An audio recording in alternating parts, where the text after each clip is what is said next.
Kalau kepala daerah itu kan beda ngobrolnya ya, Mhm. bukan sembarang naik gitu, Hmm. tetapi lebih kepada kebijakannya. Oke. Ya saya selalu tanya, gimana transportasi publiknya, Ya. rencana ke depan bagaimana Pak Wali, Pak Bupati, Hmm.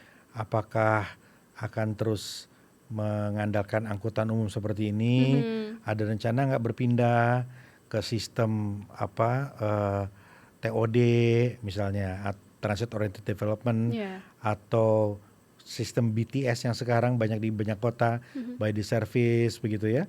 Jadi pemerintah daerah menyiapkan armadanya, kemudian untuk operasionalnya disubsidi oleh pemerintah pusat gitu. Jadi kalau pada tataran kepala daerah lebih kepada berdiskusi soal kebijakan. Karena ngajak mereka naik transportasi umum, tapi transportasi umumnya belum nyaman kan nggak ada Oke. gunanya juga. Stand by. On the record. Halo Sobat Antara, selamat datang kembali di podcast Antara on the record bersama saya Suwanti. Kali ini saya senang sekali ya karena akan ngobrol-ngobrol dengan seorang pejabat publik yang belakangan kita tahulah di media sosialnya sering naik KRL. Siapa lagi kalau bukan Kang Bima Arya Sugiarto, Wakil Menteri Dalam Negeri. Gimana kabarnya Kang? Baik, alhamdulillah. Apa kabar juga, Swanti? Alhamdulillah baik dan terima kasih pastinya ya sudah Sama-sama. berkenan gitu ya untuk hadir ke Terima kasih Antara. juga sudah diundang. Dan ini 3 stasiun atau 3 halte Transjakarta gitu dari kantor Kemendagri ya Kang ya. Dekat. Dengan transportasi umum tadi. Kalau bicara transportasi umum, Ya. kita ngobrol dengan Kang Bima adalah salah satu pejabat publik yang media sosialnya nggak pernah saya skip. Apalagi kalau kontennya itu lagi naik KRL dari Bogor menuju Jakarta gitu ya, karena mungkin ini relatable gitu ya Kang sama kehidupan masyarakat khususnya di Jabodetabek gitu ya Kang. Tapi kalau untuk Kang Bima sendiri sebagai Wakil Menteri Dalam Negeri, sebetulnya apa yang didapat gitu dari naik transportasi umum mungkin ya, karena kan opsi-opsi lain juga tersedia kalau untuk Kang Bima sebagai pejabat publik gitu. Pertama, kepraktisan ya. Jadi saya itu kan setiap hari Senin itu rapat jam 8 bersama Pak Menteri. Oke. Nah itu beberapa kali nyaris telat atau bahkan telat. Kadang bisa dari Bogor itu bisa sampai 3 jam, 2,5 jam, hampir 3 jam gitu. Jadi kalau berangkat jam 6 gitu, Yeah. itu bisa setengah 9 gitu. Jadi khawatir begitu. Tapi begitu kita naik kereta itu keukur waktunya. Jadi pakai kereta yang jam 6 itu setengah 8 itu udah pasti udah di kantor gitu. Jadi nomor satu adalah lebih praktis, lebih terukur. Nah yang kedua, menurut saya kita harus agak serius ya untuk mengkampanyekan penggunaan transportasi umum. Yeah. Kenapa? Satu, supaya warga semakin terbiasa dan supaya pemerintah juga semakin serius. Karena kalau sudah jadi budaya, Yeah. sudah banyak permintaan, nah pemerintah kan pasti akan terus memperbaiki begitu. Kementerian Perhubungan, ya semua yang memiliki kewenangan lah, Yeah, yeah. yang menganggarkan itu supaya lebih serius lagi. Dan yang ketiga, saya tuh merasa bahwa kepala daerah, pejabat, itu kan terus mengkampanyekan fasilitas umum. Yeah. Kan lucu, kalau mengkampanyekan fasilitas umum, transportasi publik begitu, tapi mereka sendiri pakai mobil pribadi, Oke. mereka sendiri misalnya dikawal kemana-mana gitu. Jadi menurut saya haruslah merasakan keseharian warga. Dan tentang itu yang sensasi yang saya rasa sangat saya nikmati kalau di transportasi umum ya. Yeah, yeah. Ngobrol dengan warga, cerita macam-macam tentang banyak hal yang nggak akan kita dapat ya lewat staf kita atau lewat tamu yang datang di kantor gitu. Jadi ada aja banyak informasi, banyak ide, banyak hal yang inspiratif dan banyak kenalan. Yang pasti banyak teman, banyak kenalan. Pastinya bisa interaksi langsung sama masyarakat gitu ya Ya. Kang ya. Dan tapi kalau bicara dari interaksi tersebut gitu ya, insight apa sih sebetulnya yang didapatkan sama Kang Bima khususnya terkait misalnya ini bicaranya transportasi umum atau KRL gitu ya Kang. Kemudian ini juga kan tidak lepas dari adanya tadi peran pemerintah entah di pusat kemudian dengan daerah sekitar dari Jakarta sendiri gitu. Insight-insight yang didapat seperti apa untuk perbaikan ke depannya? Kalau KRL Jabodetabek, saya lihat memang banyak PR-nya. Nggak mungkin lah nggak ada perbaikan selama beberapa tahun ke depan, Ya. kalau enggak, wah udah kayak cendol itu, ya desek-desekannya kayak apa, terutama pagi-pagi ya, dari Biasanya angker jam, bilangnya pepes ya Kang? iya pepes gitu, waduh udah padat banget, kepala di kanan, kaki di kiri, ditarik-tarik gitu, Iya, iya. pokoknya perjuangan banget deh. Jadi PR-nya adalah banyak harus menambah gerbong. Tapi menambah gerbong itu ya tentu juga harus diimbangi dengan menambah frekuensi kereta. Tapi menambah frekuensi kereta itu nggak mungkin kalau masih banyak lintasan sebidang. Iya. Karena nanti kan macet gitu. Dikit-dikit kereta lewat, dikit-dikit kereta lewat. Iya, iya. Nah karena itu ke depan pasti pilihannya adalah membangun flyover atau underpass. Itu pertama menurut saya. Nah yang kedua memang harus mengintegrasikan. Jadi harus dipikirkan nyambungnya semakin sering gitu ya. Jadi dari kereta ke bis, dari Iya. bis lanjut lagi misalnya pakai moda Jaklingko kalau di Iya. Jakarta Jadi gitu. terintegrasi gitu ya Kang ya? Terintegrasi ya itu PR-PR kita gitu. Tapi yang saya kagum adalah ini membangun budaya juga loh. Jadi saya lihat ya perhatiin di shelter-shelter itu warga itu ngantri. Betul. Walaupun cuma 3-5 orang, Iya. nggak lagi berkerumun kayak zaman dulu. Saya ingat itu sekian puluh tahun yang lalu saya berjuang naik Metro Mini. Wah kalau mau Metro Mini datang kayak udah menyabung nyawa, kadang sampai terpelanting ya, desak-desakan, loncat, lari gitu. Ya kalau sekarang tertib sekali. Even bahkan kalau cuma 3-5 orang pada ngantri gitu. Jadi yang saya takjub adalah peradaban kita Iya. sebetulnya sudah semakin maju dan baik gitu. Budaya kita, budaya ngantri itu bagus.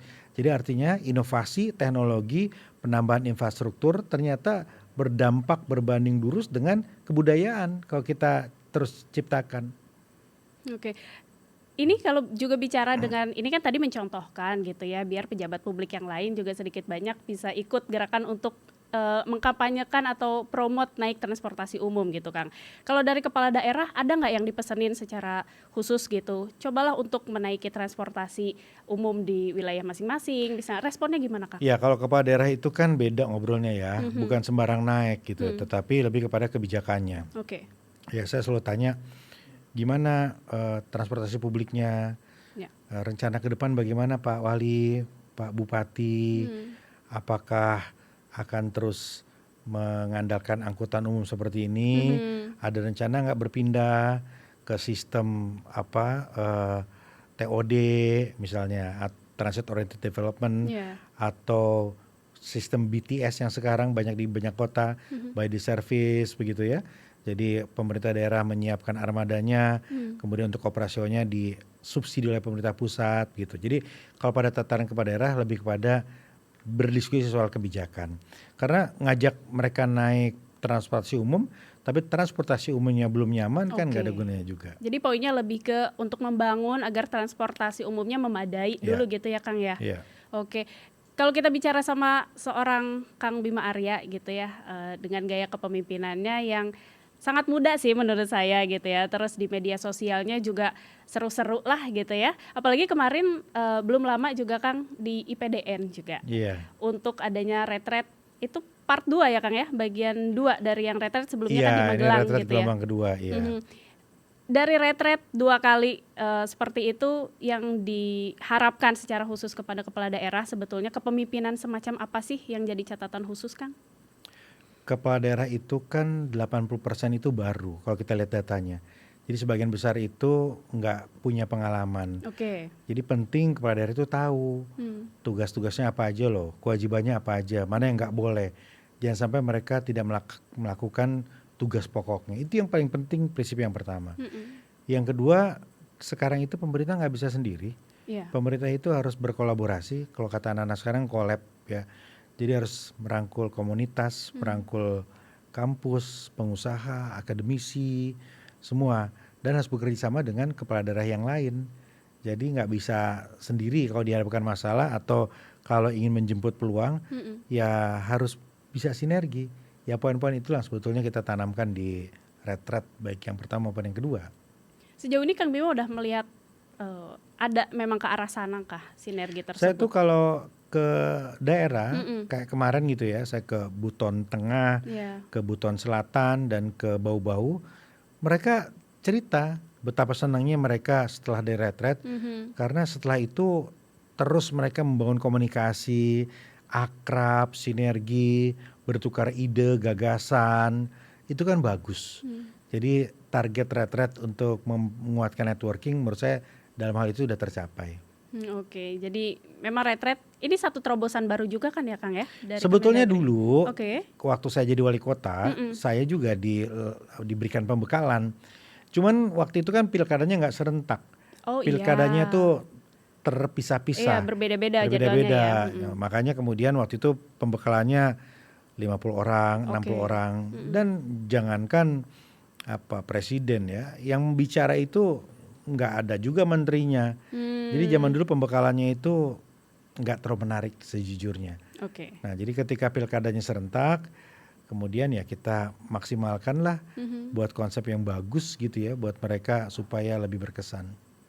Oke, jadi itu ya sebagai improvement gitu yang Iya. dilakukan oleh Kementerian Dalam Negeri di tahun ini. Kang, kemudian juga kita bicara isu terbaru kali ya. Kemarin kita mendengar ada putusan dari Mahkamah Konstitusi terkait adanya pemisahan pemilu nih Kang, dari yang nasional dan juga lokal.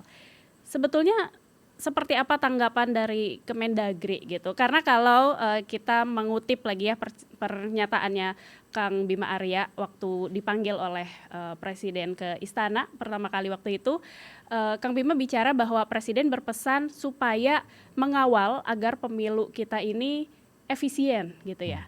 Terus terkait dengan putusan MK ini akan seperti apa, Kang? Ada atau tidak putusan MK, revisi undang-undang pemilu itu pasti berjalan. Dan sekarang memang kita sedang melakukan proses pembahasan di internal Kemendagri bersama Oke. kementerian lain, dengan Bappenas, dan juga dengan teman-teman di DPR begitu. Artinya apa? Kita harus pastikan bahwa yang kemudian diusulkan untuk direvisi atau dirubah itu betul-betul melalui proses kajian yang matang, nggak terburu-buru, Iya. dan melibatkan semua, dan dibuka ruang-ruang publik begitu. Jadi ketika MK itu mengeluarkan putusan seperti kemarin, saya kira saat ini yang harus kita pastikan adalah ya sejauh mana kemudian keputusan itu betul-betul sejalan dengan Undang-Undang Dasar 1945. Kita pastikan lagi gitu, karena jangan-jangan nanti bisa digugat lagi dan sebagainya, kira-kira begitu ya. Jadi saat ini kita tengah melakukan kajian, dan putusan MK itu kita jadikan referensi yang sangat penting, kira-kira begitu. Oke. Tapi catatan atau poin-poin yang menjadi hal penting dalam proses revisi ini nantinya apa saja Kang, sudah kelihatan gitu ya? Ya banyak sekali. Pertama aspek serentakan. Apakah serentak seperti kemarin? Apakah dipisah lagi? Terus apakah pilkadanya ini tetap langsung atau kembali lagi ke DPRD seperti dulu? Terus aspek penyelenggara pemilu, apakah permanen atau ad hoc?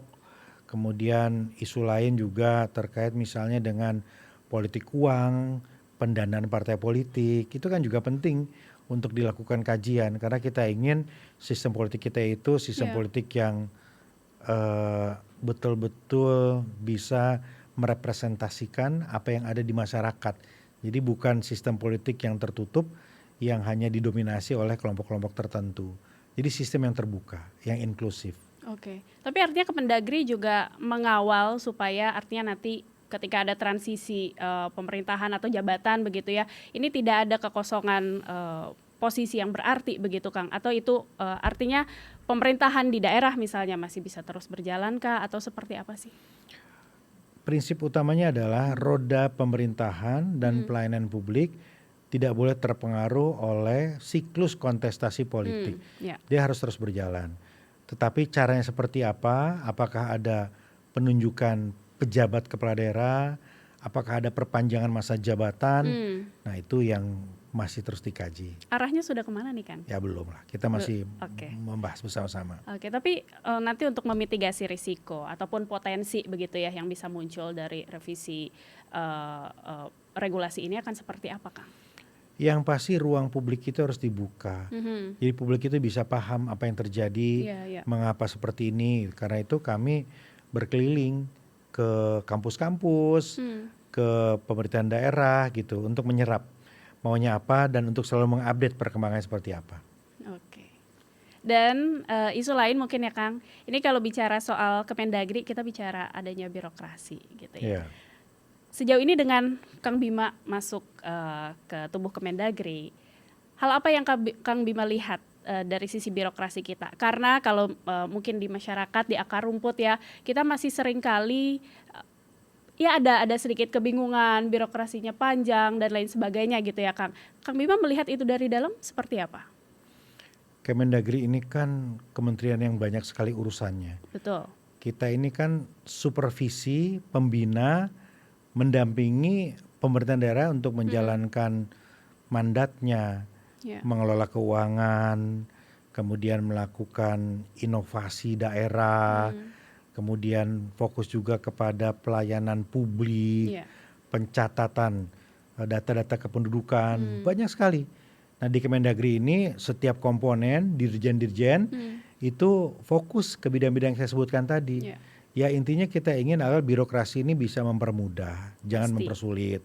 Birokrasi ini juga nggak boleh berbelit-belit, harus ramping dan efisien. Kemudian kita harus pastikan juga setiap ASN, bukan hanya kepala daerah ya, itu juga amanah dan profesional. Nah ini tugas yang sangat berat dan nggak mudah dilakukan, tetapi saya lihat Pak Menteri ini sangat serius. Pak Tito sangat serius untuk selalu mengingatkan kita semua agar betul-betul memastikan kepala daerah, pemerintahan daerah itu taat kepada mandatnya. Bahwa melayani rakyat tidak menyulitkan urusan warga dan hanya mempermudah urusan warga dan mengelola keuangan itu secara amanah dan transparan. Itu esensi sebetulnya apa yang dilakukan oleh Kemendagri. Termasuk untuk melakukan inovasi-inovasi mungkin Kang, entah itu program, entah itu dari sistem mungkin. Kang Bima mendorongnya seperti apa sih khususnya di daerah gitu ya? Kemendagri setiap tahun itu melakukan pemberian penghargaan terhadap kepala daerah yang inovatif. Oh iya. Setiap tahun ada. Nah ini salah satu contoh gitu. Jadi kita memberikan reward lah, penghargaan supaya kepala daerah yang bagus-bagus ini, yang inovatif ini juga menginspirasi kepala daerah yang lain. Oke, artinya bisa dicontoh inovasinya untuk daerah-daerah lain gitu ya Kang. Kemudian kalau dari komunikasi publiknya ya, dari program-program entah itu di daerah, entah itu juga di Kemendagri, seperti apa Kang Bima melihat? Karena kalau kita bicara soal program atau yang dihasilkan inovasi dari pemerintah khususnya gitu ya, kan kayaknya agak upaya untuk mengkomunikasikan itu ke publik juga harus semudah mungkin, sedimengerti mungkin gitu ya. Kang Bima melihatnya gimana? Prinsipnya adalah kita harus berpegang teguh pada akuntabilitas. Ya. Jadi publik harus tahu apa yang sedang dikerjakan, apa yang akan dikerjakan dan apa yang belum dikerjakan. Dan publik berhak tahu, berhak menanyakan kepada pemerintah. Itu prinsipnya. Nah karena itu di Kemendagri kita terus melakukan perbaikan untuk PR-nya, untuk membangun komunikasi kepada publik. Dan tidak hanya misalnya ya, tidak hanya ketika ada persoalan kita menjawab, seperti kemarin ada beberapa isu yang sangat sensitif terhadap hal-hal yang sangat strategis dan politis, tetapi juga untuk hal-hal yang mendasar. Misalnya gimana sih cara warga untuk mengurus data-data kependudukan. Nah warga harus jelas tahapan seperti apa. Terus apa yang harus ditempuh oleh warga misalnya ketika ingin melakukan pembayaran pajak daerah dan sebagainya gitu. Jadi hal seperti itu juga harus dijelaskan kepada publik dengan simpel. Nah kalau di Kemendagri itu ada Kapuspen, ada pusat penerangan yang berkoordinasi dengan Dinas Kominfo di seluruh Indonesia untuk bisa menjelaskan program-program pemerintah tadi. Termasuk juga program prioritas dari Pak Prabowo. Salah satunya kemarin ya ada Koperasi Merah Putih begitu ya. Betul. Kemudian ada juga sekolah rakyat, makan bergizi gratis dan lain sebagainya gitu Kang. Ini berarti kayaknya kita memang dari pemerintahan juga dibutuhkan prinsip keterbukaan atau transparansi Iya. tadi ya Kang ya, Iya. biar bisa dijangkau oleh publik gitu Kang. Iya, iya betul, karena apalagi di era digital yang seperti ini Iya. ya, informasi itu bisa sangat liar dan sering kali kita nggak bisa bedakan mana yang hoax, mana yang nyata, mana Apalagi yang ada AI valid. Kang. Ada AI begitu, jadi ya kita nggak boleh kalah Iya, ya dengan arus digital yang demikian pesat tadi, harus bisa ngimbangin. Oke. Tapi ngomong-ngomong soal digital, Kemendagri kalau nggak salah 2022 ya Kang ya, sudah menyiapkan adanya identitas kependudukan digital atau IKD, atau kita bisa bilang KTP digital gitu ya Kang. Sejauh ini adakah update dari program atau sistem tersebut gitu Kang? Karena kalau misalnya kita bicara dari masyarakat, dari akar rumput, masih ada saja gitu bahwa kita pergi ke mana satu tempat begitu yang membutuhkan identitas menggunakan diperlukan fotokopi KTP gitu ya. Jadi digitalnya kadang mungkin kok terasa tidak digunakan gitu Kang. Kang Bima ngelihatnya gimana Kang? Ya, persoalan digitalisasi birokrasi ini ada beberapa hal ya. Pertama adalah ketimpangan teknologi. Jadi Oke. tidak semua pemerintahan daerah, wilayah itu memiliki kemampuan baik kelembagaan ataupun SDM gitu ya untuk bisa membangun sistemnya. Jadi ya masih banyak yang manual, yang nggak berani untuk membangun terobosan. Yang kedua, kita pun punya tantangan menurut saya terkait dengan jaringan. Jadi seringkali jaringan itu belum sampai menyeluruh kepada seluruh daerah. Jadi ada yang jaringannya masih terbatas, koneksinya ada bermasalah, bandwidthnya, ada yang sudah bagus, jadi belum merata. Dan yang ketiga, ya menurut saya juga perlu sosialisasi yang masif juga untuk membuat warga itu mengurus IKD-nya, ya mendaftarkan identitas digitalnya tadi, gitu. Iya, mungkin apalagi ketika kita bicara daerah 3T gitu ya Iya. Kang ya. Tapi seberapa penting sebetulnya KTP digital ini ya dalam proses birokrasi kita sebetulnya? Ya ibaratnya dulu hanya beberapa daerah membayar tol ya dengan non tunai, membayar bis dengan non tunai. Tapi sekarang ya hampir nggak ada lagi atau masih ada ya petugas pembayar penerima pembayaran di Di pintu gate gerbang tol tol di itu gate ya? tol. Kan udah nggak ada kan gitu. Kita lambat laun akan ke sana. Dan kalau nggak siap ya ketinggalan. Iya, iya. Ya, pemerintah daerah juga menuju pembayaran transaksi non tunai semuanya. Jadi arahnya ke sana. Jadi memang harus ada percepatan terus. Iya, iya. Tapi bicara datanya sendiri, kalau kita identitas kependudukan digital, artinya segala sesuatu tentang satu individu, tentang satu orang masyarakat gitu ya, itu kan sudah tercantum di situ ya Kang ya. Bicara kita keamanan data dan lain sebagainya, Ya. seperti apa sih Kemendagri Ya concern? itu juga tantangan ya. Selain keterbatasan kapasitas jaringan, Iya. juga keamanan data atau security. Nggak boleh gitu sebetulnya data pribadi itu diakses oleh pihak-pihak lain tanpa izin. Ya kemarin kita sempat mendengar kabar Iya. ada warga ibu-ibu yang di scan retinanya Betul. untuk mendapatkan sejumlah uang. Itu kan nggak boleh gitu kan. Jadi pemilikan penguasaan data ini isu yang sangat penting dan cyber security Iya. juga harus terus kita upgrade, kita tingkatkan. Oke. Yang terbaru Kang, ini juga kan kalau kita lihat infonya berseliweran begitu ya antara RI dengan Amerika Serikat atau AS gitu. Adanya transfer data. Ini mungkin kalau bisa dijelaskan untuk Sobat Antara, seperti apa sih perkara transfer data ini? Apakah memang juga terkait dengan data-data misalnya yang dimiliki oleh Kemendagri atau seperti apa? Saya tidak bisa menjawab itu secara detail. Oke. Tetapi bisa dipastikan bahwa pemerintah sangat memberikan atensi terhadap perlindungan data. Ya, pasti. Bukan hanya masalah personal, privasi, tetapi juga terkait dengan kepentingan nasional dan rahasia negara. Ya. Jadi nggak mungkin data itu diobral, diberikan begitu saja untuk kepentingan asing itu tidak mungkin. Artinya memang pemerintah berupaya sekuat mungkin untuk melindungi Iya, data iya, pribadi dari pasti, masyarakatnya gitu pasti, ya Kang. iya. Tapi Tinggal PR-nya adalah teknologi kita itu bisa mengimbangi nggak, itu aja PR-nya. oke. Tapi ketika kita bicara soal perlindungan data dan lain sebagainya, juga dari secara human error di Kemendagri memastikan begitu ya untuk data masyarakat memang betul-betul terlindungi. Hal ini seperti apa? Ada pengawasan khusus yang dilakukan nggak sih Kang? Ya itu, di kami kan ada Dirjen Dukcapil. Ya.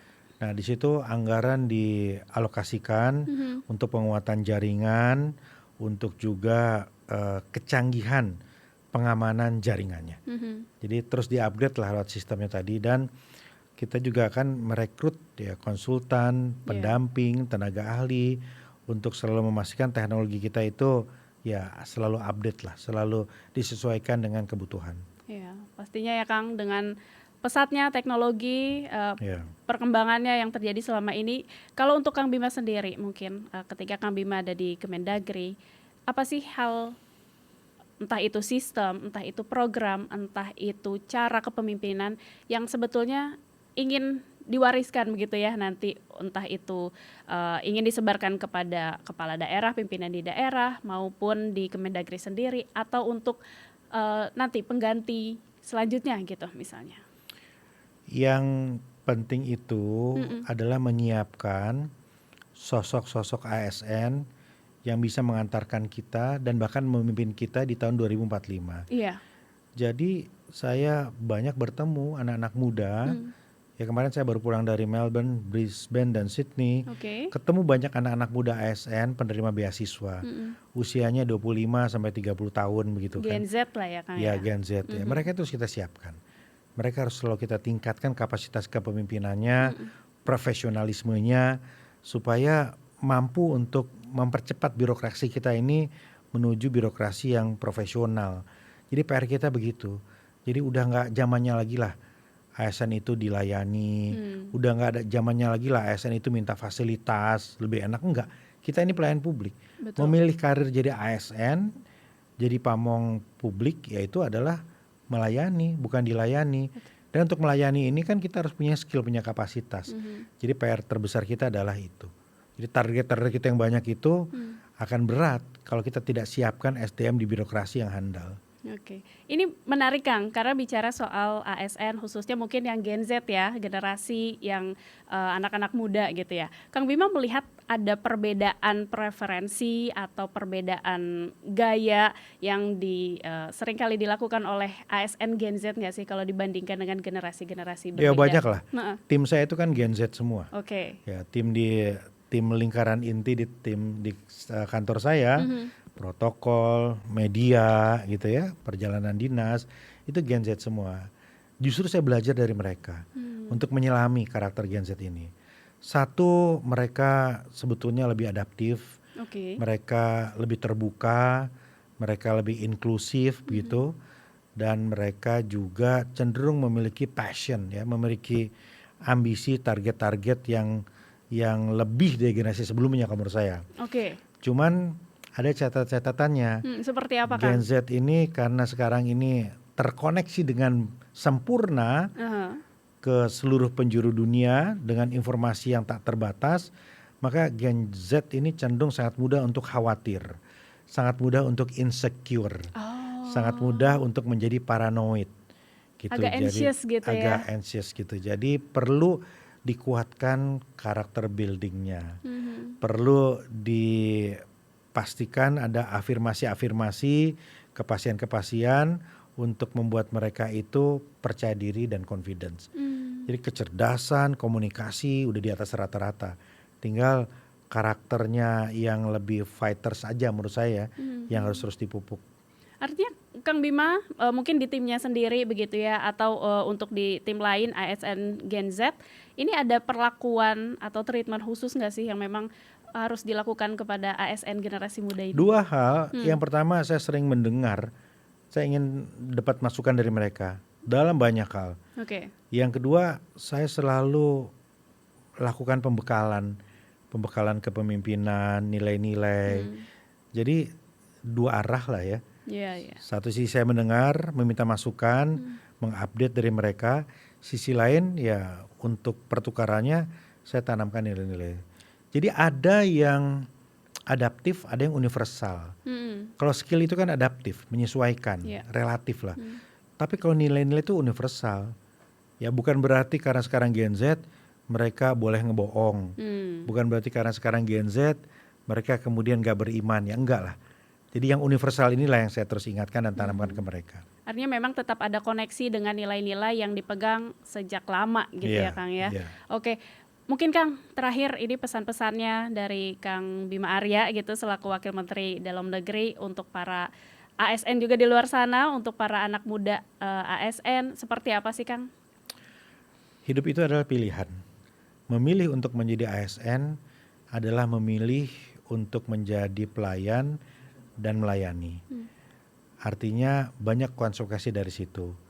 Yang pasti ini adalah kesempatan emas untuk menjadi berarti, untuk juga mendapatkan banyak pahala, dan untuk memberikan kontribusi bagi perbaikan-perbaikan bangsa ini.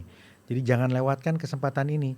Jangan biarkan kemudian tujuan-tujuan yang mulia tadi itu luntur karena hal-hal yang sifatnya materi atau duniawi. Oke, jadi berarti ya. Kalau saya bisa tangkap pesannya dari Kang Bima Arya buat ASN, khususnya ASN anak muda dan kayaknya secara general ya untuk para anak muda generasi Indonesia Emas 2045 nanti. Kang Bima Arya, terima kasih banyak. Terima kasih.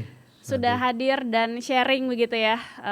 Tadi banyak hal kita sudah ngobrol Kang, dan semoga kerja-kerjanya di Kementerian Dalam Negeri untuk mengurusi banyak hal tadi bisa selalu lancar dan juga bisa didukung oleh masyarakat Indonesia. Gitu. Terima kasih, insya Allah. Oke, dan pemirsa Antara, itulah ngobrol kita di podcast Antara on the Record bersama Wakil Menteri Dalam Negeri Kang Bima Arya. Jangan lupa untuk menyimak podcast Antara di antaranews.com/video dan YouTube Antara TV Indonesia. Kita akan ketemu lagi di podcast Antara episode berikutnya. Sampai jumpa.